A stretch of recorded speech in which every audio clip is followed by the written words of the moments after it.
De outra parte, eu fico até lisonjeado com essa oportunidade de estar com o meu mestre, Dr. Elias Jacó. Você foi aluno dele? Em alguns momentos de umas aulas que ele dava, em circunstâncias muito conturbadas na cidade, ele ia mostrar sua envergadura moral e sua carreira para bem da sociedade da região. No caso aí, o problema era em São Vicente, não sei se merece recordar, já fazem 20 anos, mas de qualquer maneira, ficou um símbolo para mim e hoje eu acho que eu vou aprender mais. Elias Jacó, sem dúvida, é uma referência, que a gente tem uma honra em recebê-lo aqui, não é? Ele não vem semanalmente pelos compromissos e números que tem, não? A gente gostaria de tê-lo aqui semanalmente, participando, abrilhantando aqui o painel regional de debates. E não é confete não, que o Elias não precisa disso, a gente aqui também não, é? 3014-5281, você participa conosco, envia aí a sua pergunta, o seu comentário e opina a respeito dos temas, dos assuntos importantes que a gente coloca na pauta, que a gente coloca em discussão aqui no painel, né? Pelas redes sociais, facebook.com/painel regional, você compartilha com a gente, participa aí também conosco. Lembrando sempre que o programa encerrado vai para o YouTube. Você revê aí os trechos mais interessantes ou o programa por inteiro, se você achar mais interessante. E ainda lembrando, nós estamos online, não é? Pelo site da TV Santa Cecília. Você clica lá no ícone painel regional e confere a gente em tempo real. E a gente sempre abre aqui o programa destacando os nossos parceiros aqui do dia a dia, né? Os jornais que estão sempre conosco, o DL, né? O Diário do Litoral, desta edição de sexta-feira, traz na capa a seguinte manchete ainda referente à política de Cubatão, né? Márcia Rosa deve trocar secretários dentro de 15 dias. E a manchete se completa aqui: mudanças em Cubatão atingem pastas de turismo, esporte, lazer e ainda assistência social. E faltou aqui a chefia de gabinete, não é? Que é talvez aí a mais complexa delas todas, né? Peço aqui ao Marcelo Del Bosco que me ajude aqui, distribui o Diário do Litoral desta edição, né? E lembrando que mais uma vez a cidade recebeu nesta manhã a visita do governador Geraldo Alckmin, não é? O Alckmin que vem muito aqui a Santos, vem muito aqui à região metropolitana. O vereador Marcelo Del Bosco esteve por lá no Museu de Pesca, na Ponta da Praia, não é, vereador? E o que mais de importante? Dá para fazer um resuminho rápido para a gente aí? Como é que foi a visita do governador? O que ele inaugurou, enfim? O que eu acho assim mais importante, o prefeito Paulo Alexandre agradeceu a ele os investimentos, né, que foram realizados nesses meses de governo, né, e a importância da presença dele aqui. Eu acho que o museu, a reforma, né, do museu, o pai dele morou no museu, o pai do Geraldo Alckmin, o doutor Geraldo Alckmin, morou no museu, o governador ainda não era nascido, né? Também a questão da ETEC. Então, assim, são importantes obras que a Baixada Santista recebe. Eu acho isso importante, tinha uma presença lá dos nossos deputados estaduais, deputados federais, vereadores aqui da região, importante disso. E nesse dia de hoje, ser convidado, eu e o vereador Kenny, ser convidado para esse programa, é importante até porque, gostaria aqui de deixar registrado, vereador Kenny, a importância desse seu projeto da questão do descarte, né, da multa, descarte, quem descartar lixo, né? A pessoa recebe uma multa com educação e eu queria parabenizar esse projeto. É um projeto que nasceu na Câmara através do senhor e de você e agora o prefeito Paulo Alexandre transformou, sancionou. Eu acho que vai ser um ponto positivo. Eu que estive na Secretaria de Cidadania sei da importância de se trabalhar isso. Então, queria fazer aqui, se me permite, um agradecimento especial ao meu companheiro de parlamento. Eu que agradeço também. O projeto não sairia sem o seu voto também. Pegando o gancho, né, que nós tivemos aí a sanção do prefeito. Sim. E vivemos aí um período em que as pessoas processo de orientação e advertências. Período que acaba agora, né? Isso. Domingo começam as multas. Domingo, dia 6. Isso. Amanhã é o último dia de conscientização e advertências. Aí no domingo a força-tarefa inteira estará nas ruas. Vamos começar pelo bairro da Aparecida, na Alexandre Martins, Epitácio Pessoa, Orla da Praia, no domingo às 10 da manhã, e as equipes estarão lá fiscalizando durante o dia todo. Fiscais da Prefeitura, da Defisco, fiscais da SEMAN, agentes da CET, para flagrar motoristas também que jogam lixo pela janela, guardas municipais, guardiões cidadãos, fazendo a campanha de conscientização ao redor. juntamente também com os policiais militares da função delegada. Tá, essa força-tarefa, então, é formada aí por uma série de órgãos diversos que se unem órgãos. Aí. Isso, para um colaborando com o outro, né? As guardas municipais para dar segurança aos fiscais, né, de certa forma. A Polícia Militar, em último caso o munícipe se recuse a fornecer o documento de identificação, então a única autoridade competente para obrigar isto é a Polícia Militar, que tem esse poder policial, e os agentes da CT para flagrar os motoristas que cometem esse tipo de infração. Isso já consta já no Código de Trânsito. Né? Perfeito. Elia Jacó, você que tem uma relação umbilical aí com os assuntos que envolvem o meio ambiente, a gente sabe disso, já deixou isso bem claro aqui na sua última participação. Essas questões todas, se envolve o meio ambiente e, como lembrou aqui o Marcelo Del Bosco, questão de cidadania também, né? Não tem jeito, não é só mexendo no bolso que as pessoas aprendem assim? O bolso é realmente o ponto mais vulnerável do ser humano, é assim? Olha, eu acho que isso tem, de fato, a ver com a educação. Né? É assim que se educa. E num primeiro momento é preciso indicar o caminho certo, buscando evitar o errado. E muitas vezes é necessário, aliás, o mais das vezes é necessário que a pessoa aprenda através de um estímulo nem sempre positivo, muitas vezes negativo. Não é? É o caso. Então, está de parabéns a cidade, o vereador em particular, né, pela iniciativa. Espera-se naturalmente que a ela se dê eficácia, que é sempre o problema do meio ambiente, não é? E de outras áreas também. Nós, no Brasil, temos o hábito de legislar. Isso não é necessariamente um defeito, é uma característica. Não é? É preciso que a lei pegue. E aí depende realmente do interesse e da participação de todos. Não é? Agora, num segundo momento, a partir superada a educação, nós chegamos à cultura.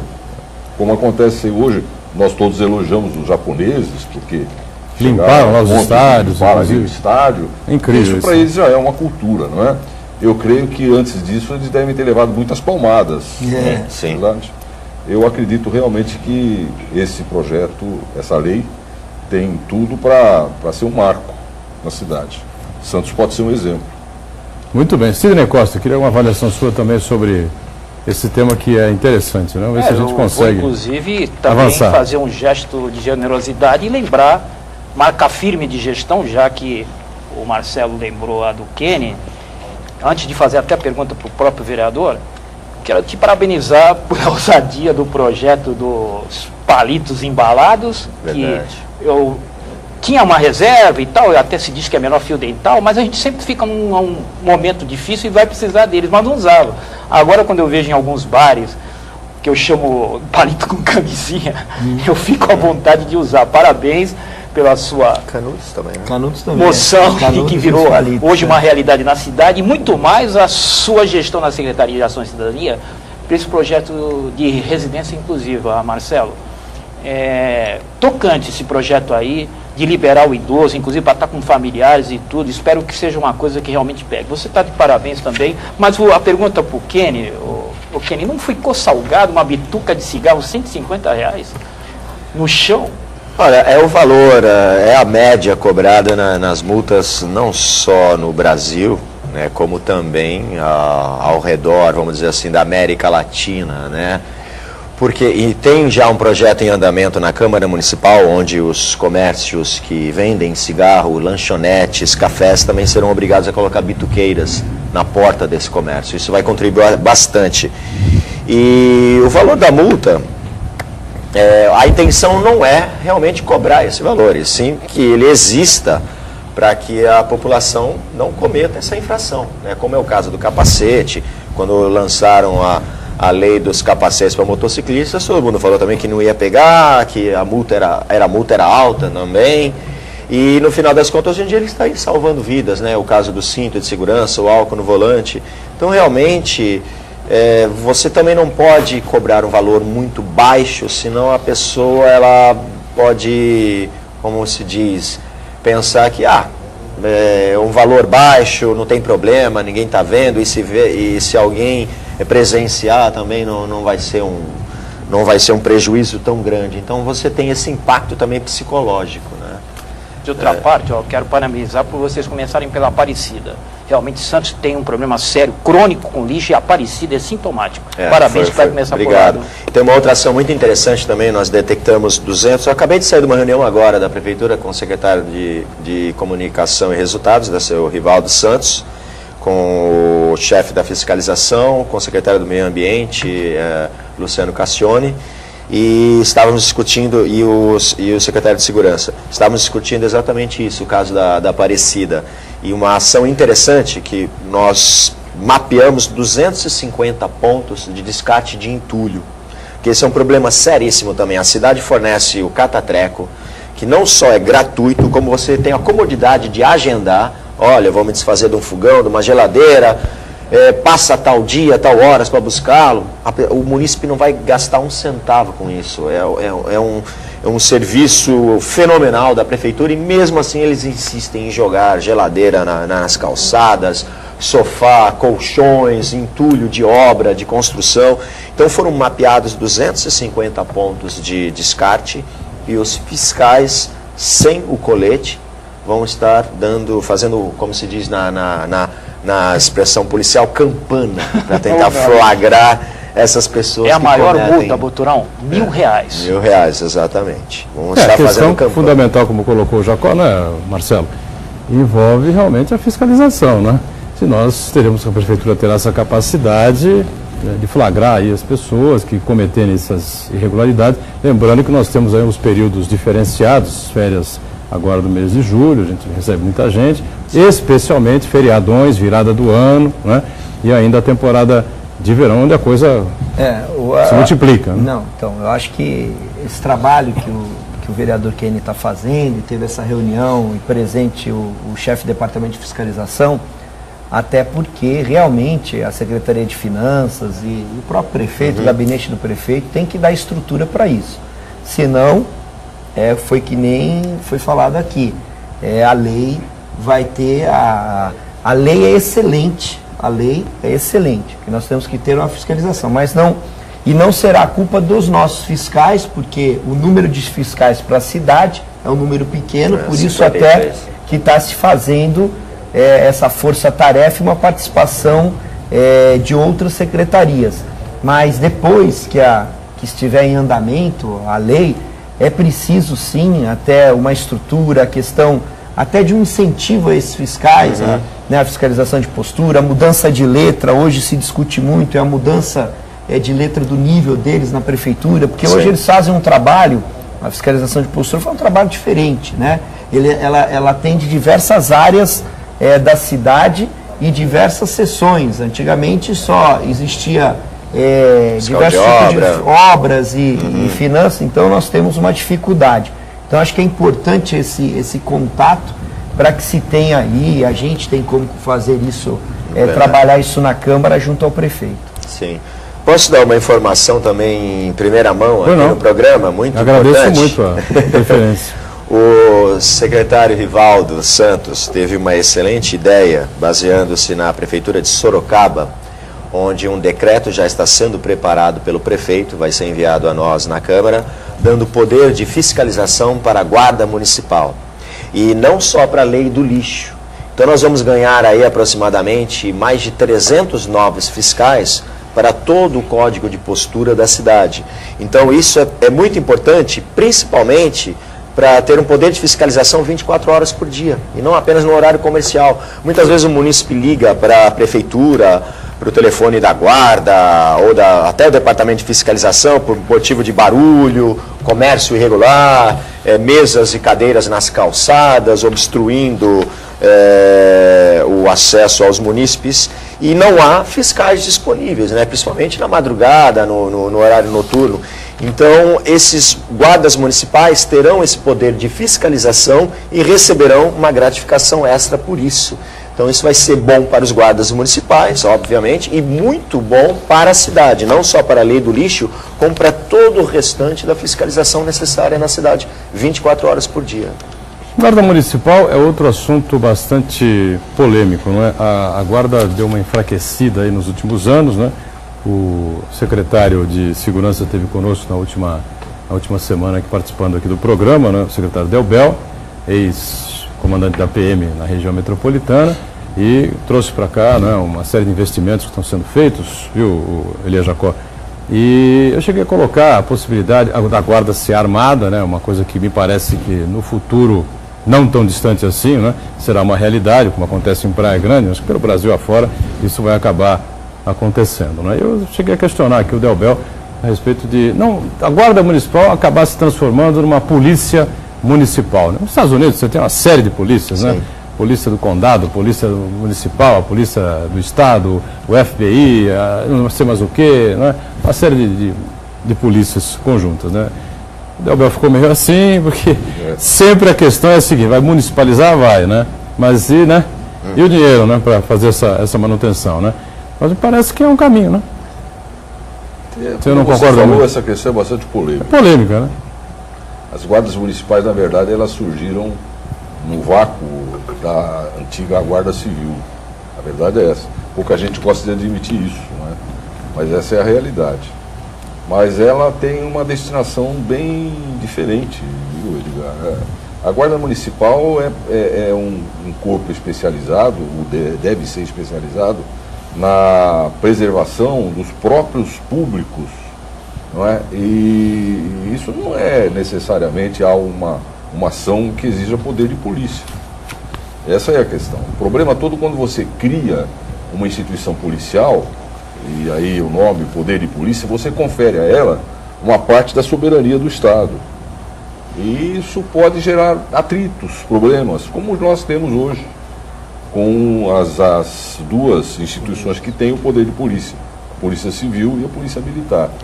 Se você transfere isso para as guardas municipais, você pode trazer para o município uma briga que realmente não interessa a ninguém. Então eu tenho as minhas ressalvas, como continuo tendo, apesar das decisões em contrário, e sei que remo contra a maré mais uma vez, né, algumas restrições com relação a estas guardas, na medida em que elas efetivamente se preparam para exercer as funções que lhes são próprias, inerentes, de proteção do patrimônio público, de andarem armados.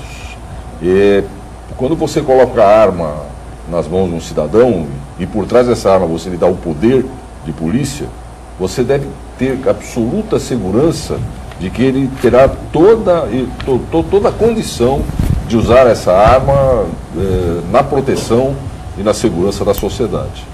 Isso nem sempre se poderá garantir quando você trabalha com instituições, digamos, pulverizadas, município, quem sabe o que acontecerá com um guarda desses armados, né? Será que ele foi preparado para isso? Fez um treinamentozinho, como fazem na Praia Grande? Felizmente, até agora, nós não tivemos nenhum episódio agudo que pusesse à prova esse preparo, esse despreparo, não é? Mas os precedentes, inclusive nas próprias polícias institucionais, de abuso de poder, de autoridade e de violência, são muito significativos. Eu gostaria que nós examinássemos com mais calma essa questão. Embora reconheça que a tendência, como você falou, a curto e médio prazo, é que isso venha a ocorrer, porque nós temos um vácuo de segurança pública reconhecido, uma deficiência muito grande na prestação de serviço policial, e ao invés de nós atacarmos as causas dessas deficiências, nós ainda preferimos sempre trabalhar com os efeitos, não é? E algum dia a gente pode examinar essas causas que passam até mesmo pela própria formação e pela própria carreira policial. Sem dúvida.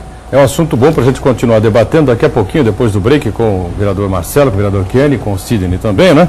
É uma polêmica já antiga, não é? Que a Praia Grande resolveu assumir, armou a guarda, e as outras cidades aqui da região ainda não fizeram isso, né? Pelo menos no meu conhecimento, né? Bom, lembrando sempre as informações importantes que vêm da Prefeitura de Santos, que nos próximos meses a população que mora nos morros aqui da cidade vai ter mais segurança. Olha aí o gancho, né? Com a instalação de 16 novas câmaras de monitoramento. Os equipamentos fazem parte de um pacote de 40 câmeras do Sistema Informatizado de Monitoramento, o SIM, que contemplará ainda as zonas noroeste, intermediária e central. Até o mês de outubro serão instaladas câmeras no José Menino, Marapé, Jabaquara, Nova Sintra, São Bento, Centro, bairro Chinês Valongo, também Pacheco.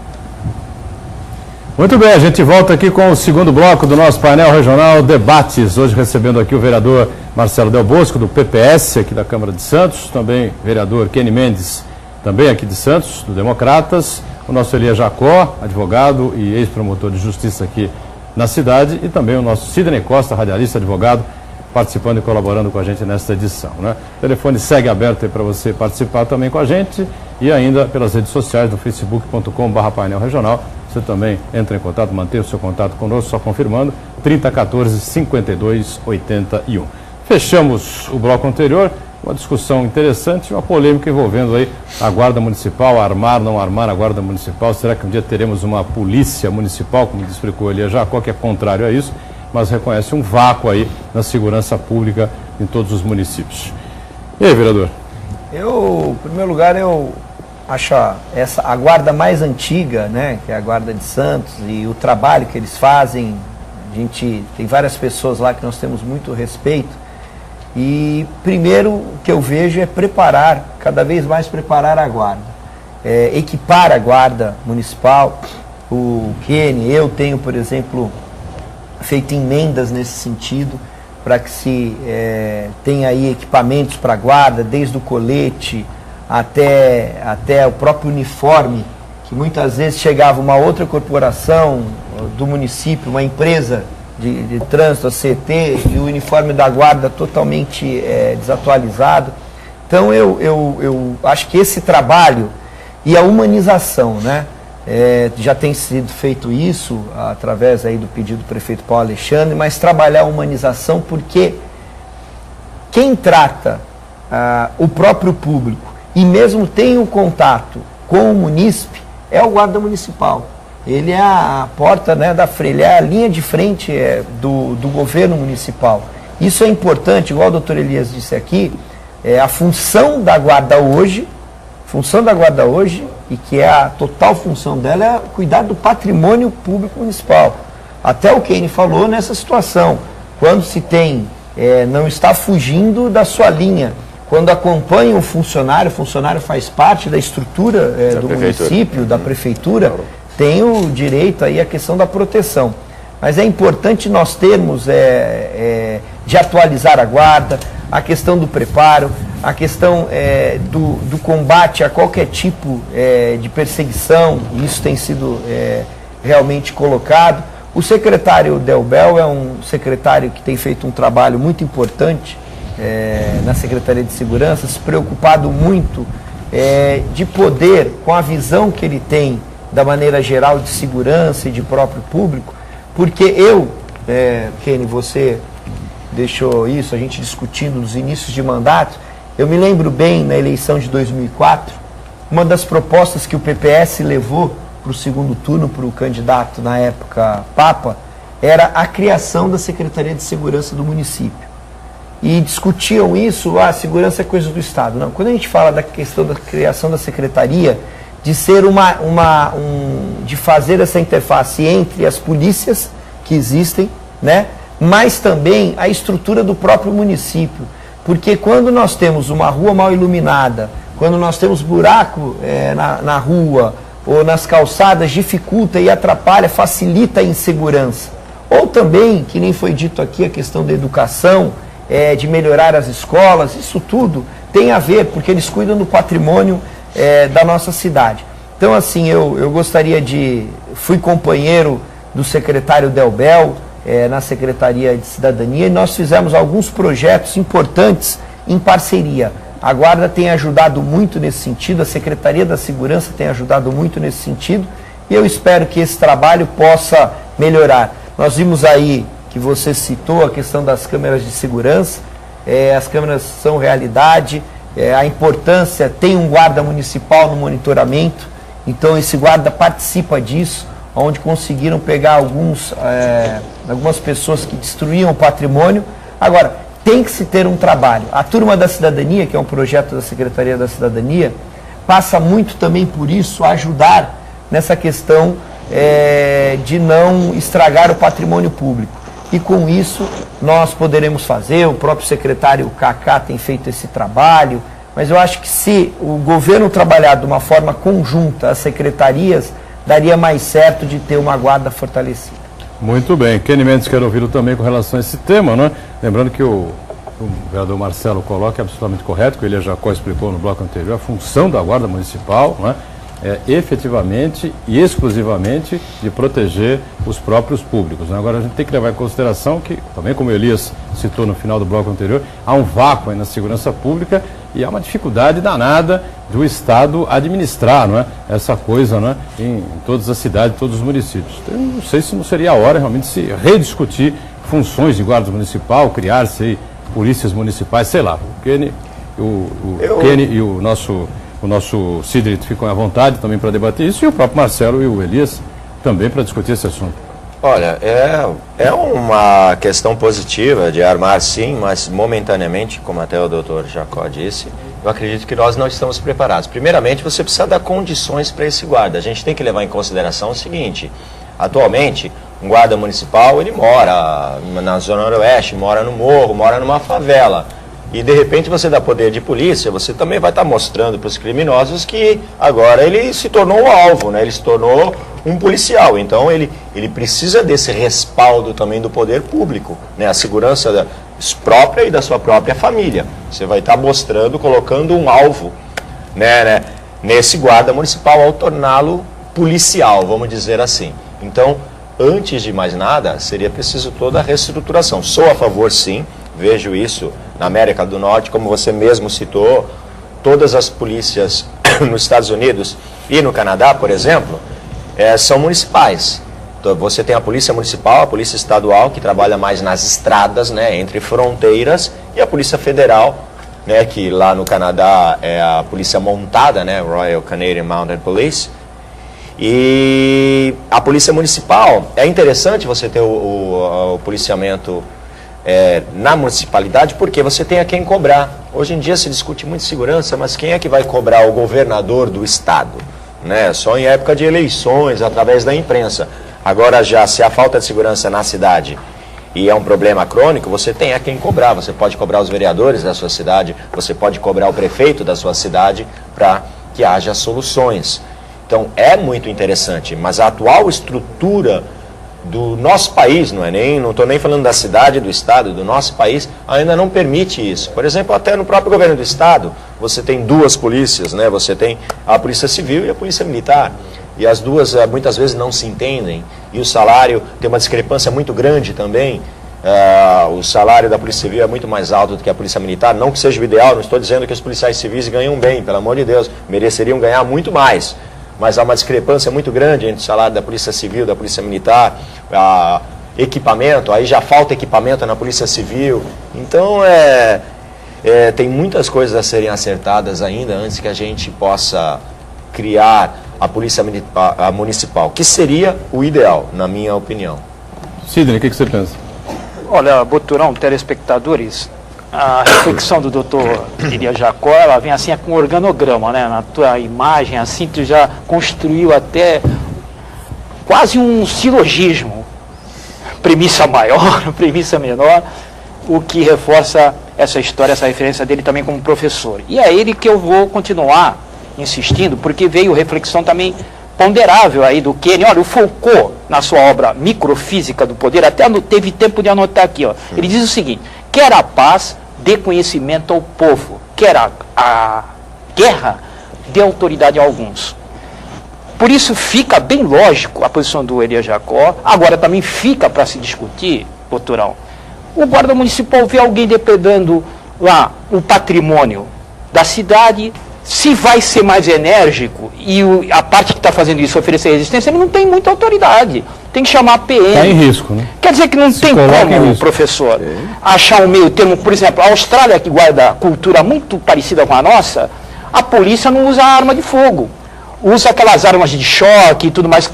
Em que parâmetro a gente podia conseguir um equilíbrio nisso todo? Já se armou um pouquinho mais. Mas tem que ter autorização, do juiz, né? É complicado. Para abrir o porta-malas, ele é lacrado, ele tem que pegar a autorização Foi do a juiz. condição para liberar o uso de armas. Para esquadrão de armas. Exatamente. Eles não usam armas. Diga assim. Qual o meio termo, professor, que a gente conseguiria? Não é meio termo aí, o termo é inteiro. Na verdade o que está previsto em termos de planejamento ou de organograma, como você diz, não é? É que exista uma instituição chamada polícia, que no Brasil é Polícia Civil e Polícia Militar, que é exatamente quem cuida de fazer a tal polícia judiciária ou a polícia de prevenção. A polícia de prevenção, que é própria da Polícia Militar, ela deve estar à disposição de todas essas estruturas de proteção ao cidadão, inclusive das guardas municipais.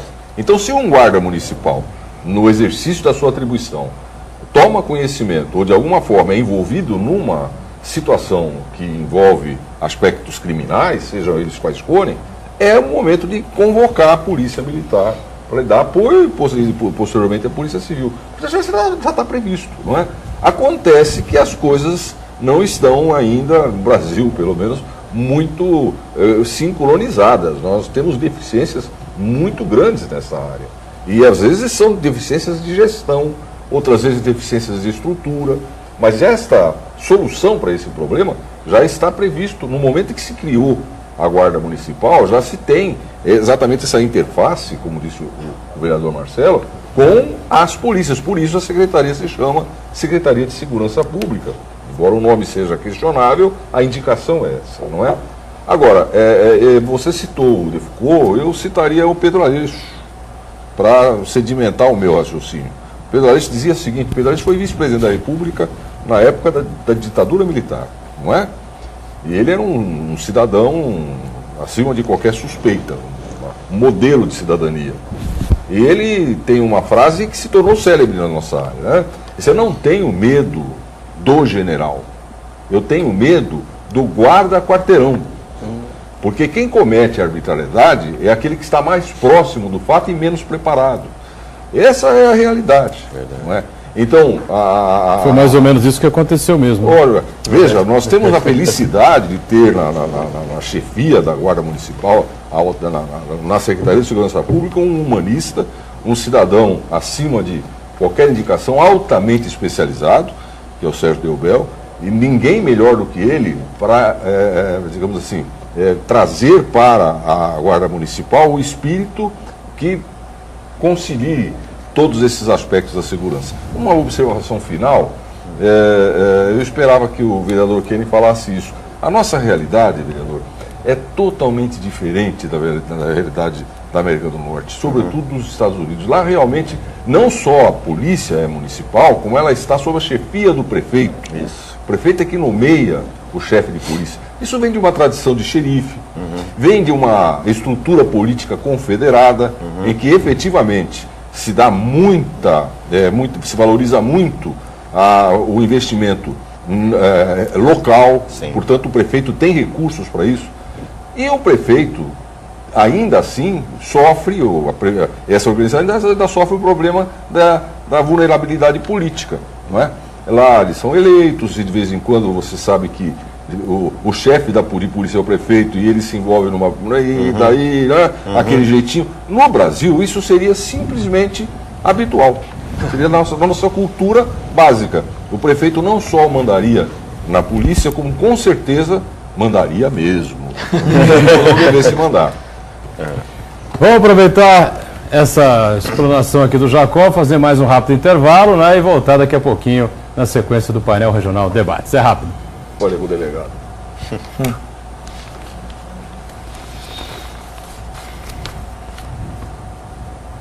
Muito bem, a gente volta aqui com o terceiro e último bloco, né, desta edição do painel regional Debates, recebendo aqui o vereador Marcelo Del Bosco, do PPS, aqui da Câmara de Santos, colega aqui do Marcelo Del Bosco, também o vereador Kenny Mendes, que é do DEM, Partido Democratas, o nosso Elia Jacó e também o Sidney Costa, mais uma vez colaborando com a gente nessa edição. Perguntas chegando, né? Já o espaço aberto aí para o telespectador participar conosco. E eu só lembro que a gente, amanhã dia 5 de julho, né? Depois é o domingo dia 6, 7 de julho, vem aí a campanha eleitoral, né?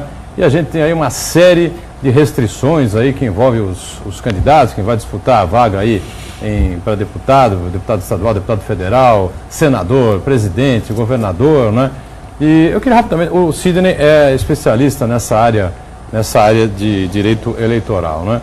Daqui a pouco eu acho que o candidato não pode mais se mostrar, né, o Sidney? Exatamente. Ele é candidato, se esconde, né? E no dia da eleição bota lá, olha, no jornal, eu sou candidato a alguma coisa, enfim, porque a coisa está partindo para um caminho, está se transformando a festa democrática num velório, né, democrático no Brasil, na minha opinião, infelizmente, eu que acompanho isso há 20 e tantos anos, né?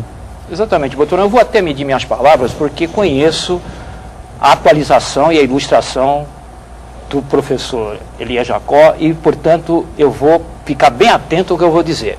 É uma opinião particular, portanto, vou ficar bem atento para não enveredar até numa correção que é lógica. Vai me ajudar. Eu tenho reservas a essas resoluções, porque o Código Eleitoral é de 69. Veja bem, ainda ali no meio da ditadura. Depois veio uma lei de 97 que definiu como seria a eleição dali para frente. Todavia, Boturão, essa lei é a mais emendada do planeta, porque em cada eleição o TSE baixa resoluções e modifica prazos, formas de trabalho dos candidatos e, de um tempo para essa data, até impulsionado uma cultura um pouco equivocada da população, havia muito extremismo em sujeira, papéis espalhados pela cidade, realmente, havia extremismo. Os extremismos têm que ser corrigidos, não acabar com tudo. Aí deu-se voz para a população através do que garante a Constituição, que são essas moções públicas com assinaturas de parece que 1 milhão de assinaturas. 5% da população. E acaba tornando-se lei. Temos duas leis polêmicas. Umas que acabaram com os brindes e gastos excessivos e até showmícios, que com cantor eu achava aquilo um absurdo. Mas para ouvir o que o candidato tem a dizer, eu acho lógico. Pois bem, isso daí foi coibido e essa última, então, é a excrescência que está colocando Cubatão sem crescimento. Porque na Lei 135/2010, que é complementar à Lei 64/90, que é de inelegibilidade de políticos, ela trouxe no artigo 42 e passou pelo Supremo Tribunal Federal uma modificação estranha que vai contrária à Constituição. Hoje, um colegiado já faz transitar em julgado uma decisão. Se suprimiu a última instância. Para que o telespectador entenda, juízo monocrático é o de primeira instância, é o primeiro a analisar a investigação eleitoral. E ele julga. Vai para um tribunal, uma Câmara, com no mínimo 5 juízes, que vão ser votados, 3 vão julgar. Vai ter um relator, um revisor e vai ter o voto de desempate. Pois bem, nessa Câmara, que já é um colegiado, se decidir algo, transitou em julgado por força do artigo 42 da Lei 135/2010. Contrária à Constituição, mas passou numa polêmica votação no Supremo Tribunal Federal e hoje também contribui para esse pânico. O candidato hoje está em pânico. Se você chegar para ele assim, for muito veemente em público, afinal, já saiu o teu número? Você é candidato? Ele vai... Calma. Peraí. Eu tenho um cartãozinho aqui. Peraí. Por favor, Boturão. Por favor. Então, eu acho que essa atribuição de julgar, que veio com as resoluções do TSE, urgentemente o Congresso precisava se reunir e atualizar essa lei de 97 e acabar com isso. Perfeito. Olha, o Lucas Ferreira, lá de Itanhaém, diz assim: parabéns o programa, a gente te agradece, manda um abraço para mim e eu retribuo, claro, e um especial ao Dr. Sidney. Sidney, um abraço então para você, lá do telespectador de Itanhaém. Obrigado. Elias Jacó, sobre essa questão aí que levantada pelo Sidney, tem alguma coisa a concluir ainda, completar? Não, ao contrário, eu estou assistindo embaixo. O Dr. Sidney é especialista nessa área, foi extremamente feliz na exposição dele. Eu apenas lamento, e eu sei que lamenta também, que o Brasil, mais uma vez, procura uma jabuticaba, né? Que é essa roupagem de aço com o nome de justiça eleitoral. Só tem no Brasil, é um negócio absurdo isso, não é? Nós deveríamos procurar evoluir um pouco mais com um regime democrático de fato, autêntico, né? E que se desse a possibilidade de que as posições dos cidadãos fossem efetivamente decisivas, quando não se perdem aí pelos escaninhos dessas formalidades legais, dessa burocracia judiciária, e de leis que visam normalmente a engessar o processo político. Não é? Então eu estou de acordo com ele, ele estava brincando comigo aqui, dizendo que estava submetendo a minha apreciação. Não. Está aprovado. Obrigado, nota 10. Generoso. Hoje uma bancada generosa, né? Uriel Vilas Boas, mais uma vez com a gente, parabeniza o Kenny pelo requerimento, né? E diz assim, temos ainda 3 leis que não são cumpridas, né? A história da caca do cachorro, né? Ou o cocô do cachorro, né? Para quem tem cachorro e passeia com ele pela rua. A travessia de pedestres na faixa e a bituca de cigarro. Agora surge a lei do lixo, como fiscalizar a sua aplicação e, por que não, uma campanha intensiva de educação, começando nas escolas primárias, né? Por Santos não toma iniciativa de convidar representantes da região metropolitana para um planejamento no trabalho da Guarda Municipal, né? Chega de improvisos, diz o Uriel. Bom, Kenny, ainda hoje falamos... mais ou menos explicou isso aqui, mas não custa... Um abraço para Uriel, uma enciclopédia ambulante, né? Um grande mestre. Ele tem razão. Ainda hoje falamos sobre isso. Hoje eu estava numa discussão com o chefe da fiscalização falando, tudo bem, foi o cachorro que fez a sujeira, mas o dono é responsável pelo cachorro. Então se enquadra na lei da cidade sem lixo, sim. A caca de cachorro também vai estar, os fiscais também vão estar fiscalizando isso. Quanto à última que ele disse, da metropolização... Estudo de metropolização da relação guarda municipal. Isso. Assim. Eu fui eleito secretário-geral da União dos Vereadores da Baixada Santista. Isso é algo que nós estamos discutindo. E presidida hoje pelo vereador? Pelo vereador Rafael Redor, de Mongaguá. E do meu partido também. E discutimos também que o que seria muito interessante o intercâmbio de leis. Acho que isso tem que ser primordial. Fala-se tanto em região metropolitana, de investimentos para a região metropolitana, mas as leis precisam ser metropolitanas também. Porque você tem, aqui em Santos mesmo, nós somos o polo, vamos dizer aqui, nós temos gente do Guarujá, de Praia Grande, de São Vicente, de Cubatão, do Litoral Sul, que trabalham aqui na cidade, ou que estudam aqui na cidade, vêm para cá diariamente. Então, fica estranho nós termos uma lei diferenciada, por exemplo, vai em Mongaguá e outra aqui em Santos. Então, é muito importante esse intercâmbio de leis, é algo que nós estamos discutindo muito nas nossas reuniões na UVEPS. Marcelo Del Bosco, pois não, esse tema aí acho que é importante, né? A questão de interligar os municípios. Não, importante, acho que esse trabalho, o Rafael tem feito um trabalho muito importante, tem conseguido reunir os vereadores, uma pessoa de fácil acesso, e os vereadores têm participado. Têm sido criados frentes parlamentares, tem agora da qualidade da vida animal, existem frentes importantes. Outro dia estavam os vereadores discutindo a questão do Hospital Regional em São Vicente, importante passo, o vereador Stanislau, vereador do PT.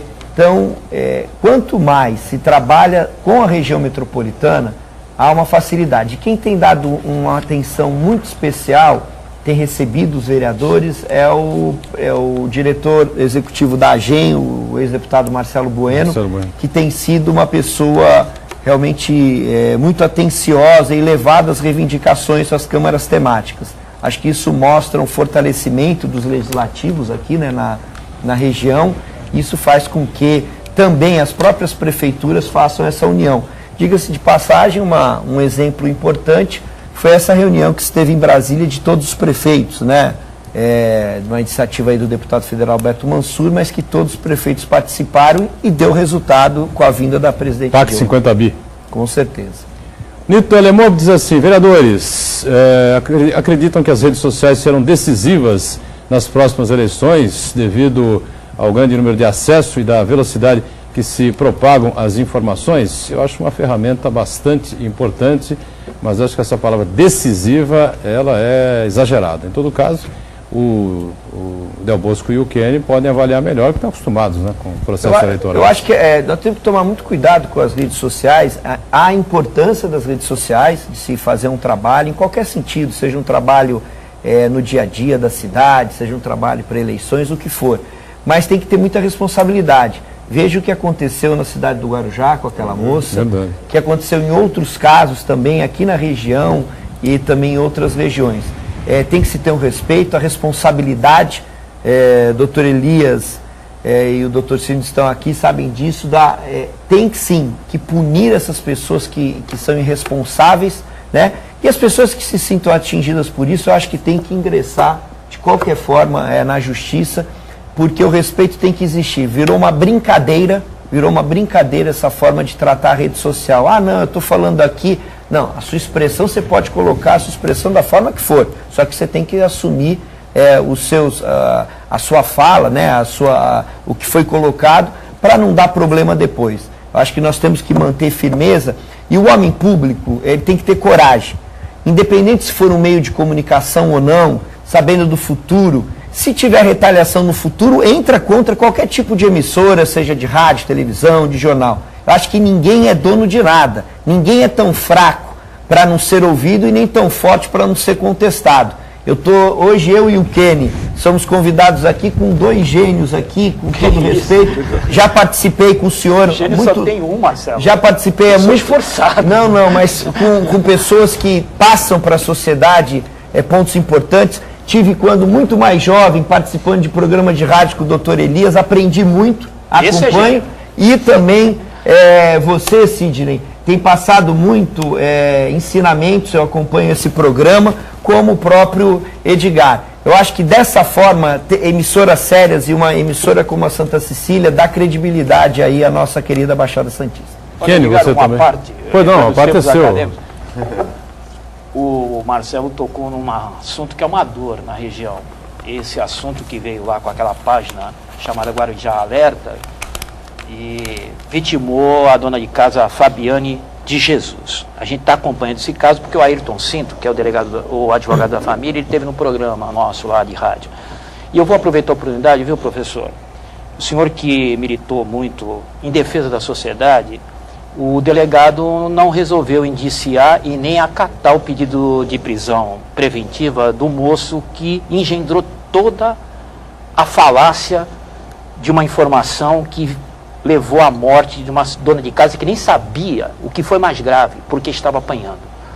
O seu olhar de cidadão, mais do que tudo, e de interessado pela cidade de tantos anos, como é que poderia mudar isso daí, se é que é uma lei? O Ayrton está brigando por uma lei específica que comprometa, no mesmo grau de responsabilidade do resultado da ação criminosa, aquele que veiculou algo assim.